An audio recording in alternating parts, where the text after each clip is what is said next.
of the main causes of death worldwide.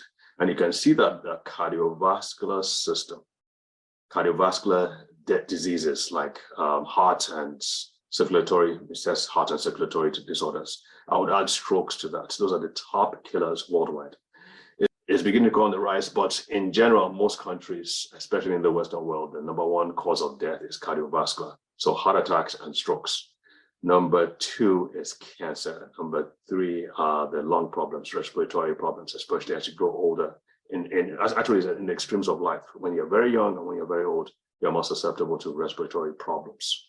And then, of course, number four, the nervous system problems, like the brain. Problems with the brain. They are on the rise, folks.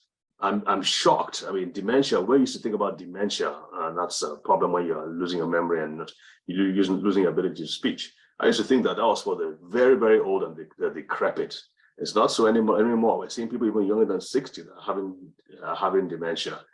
Anyway, I'm saying all this to say this again, that even though cardiovascular system is the number one cause, it also affects number two, number three, number four, number five, number six, and it goes on throughout. It goes on as far as you can see. Because if your blood flow, if your cells are not receiving oxygen, let's use cancer, for example. One of the things we know is that what causes a cancer cell to eventually change is in cases in which they're not having enough oxygen.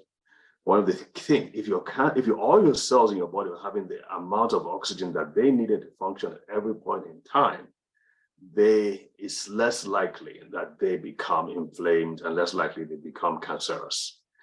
Same thing with the brain. Same thing with the brain. We're seeing now, I'm talking about dementia, we're seeing that even though some people have amyloid plaques, they don't necessarily have dementia.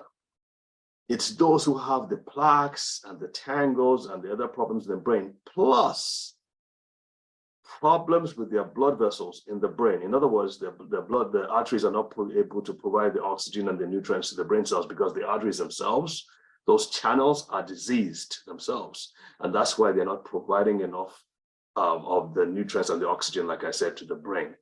Those are the people that are more likely to have cognitive problems. They are more likely to have dementia and cognitive disease, and obviously stroke as well. So I'm just trying to say all this to emphasize that the underlying factor in many other diseases includes a failure to some degree of the cardiovascular system.